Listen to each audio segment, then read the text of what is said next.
Hi friends, here we are again, and it is part 4 or 5, I don't remember, it doesn't matter, of our conversation with you and with my dear friend Harold Kornylak.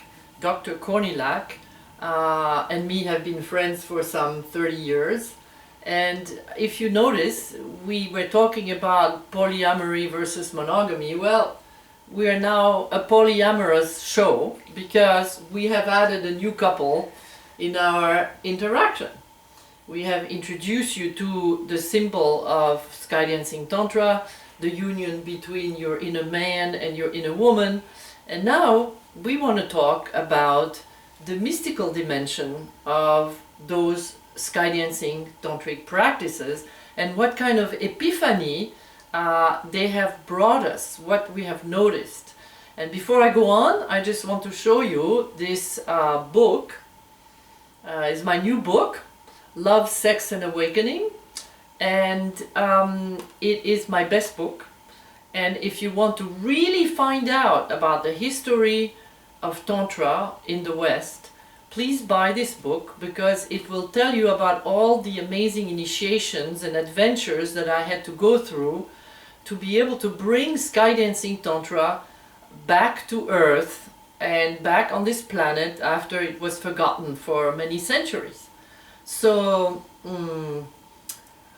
there is a chapter in there that talks about awakening the guru between your legs, a very important chapter, and many others. So now that we are introducing this polyamorous situation, let's talk about what happens when you do such a practice.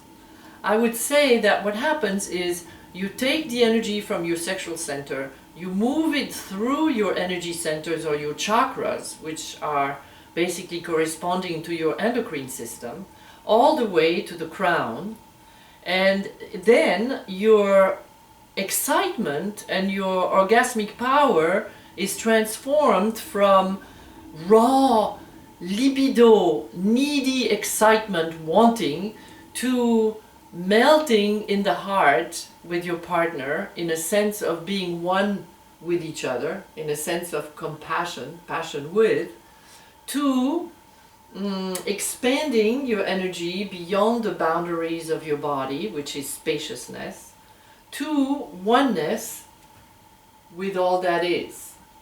So this oneness with all that is the results of this practice that we see here. And so what is it for you, Harold? What did you discover?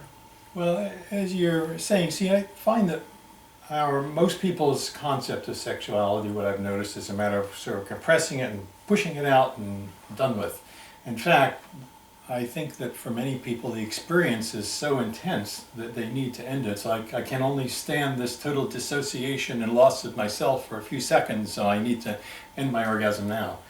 Whereas it can go on indefinitely when our ego is not opposing it.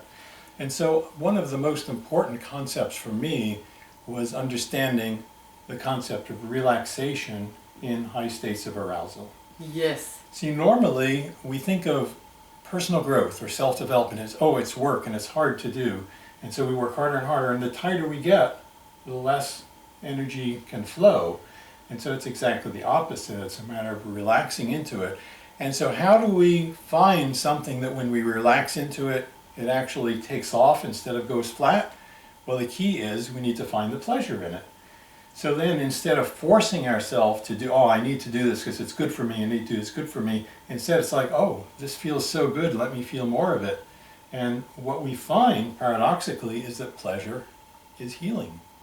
That it brings us back to our natural self, brings us back to who we are. So instead of trying to climb that mountain to try to find the peak of the top, we just have to relax and find, oh, it's already here. It's always been here. Yeah. I was just so busy I didn't notice it. Yeah, yeah. So relaxation in high states of arousal. So then instead of compressing the energy and pushing it out somewhere, it's a matter of, you allow it wow, to spread through your whole being. You're suffused by it. And this is being recognized as a very healing proposition.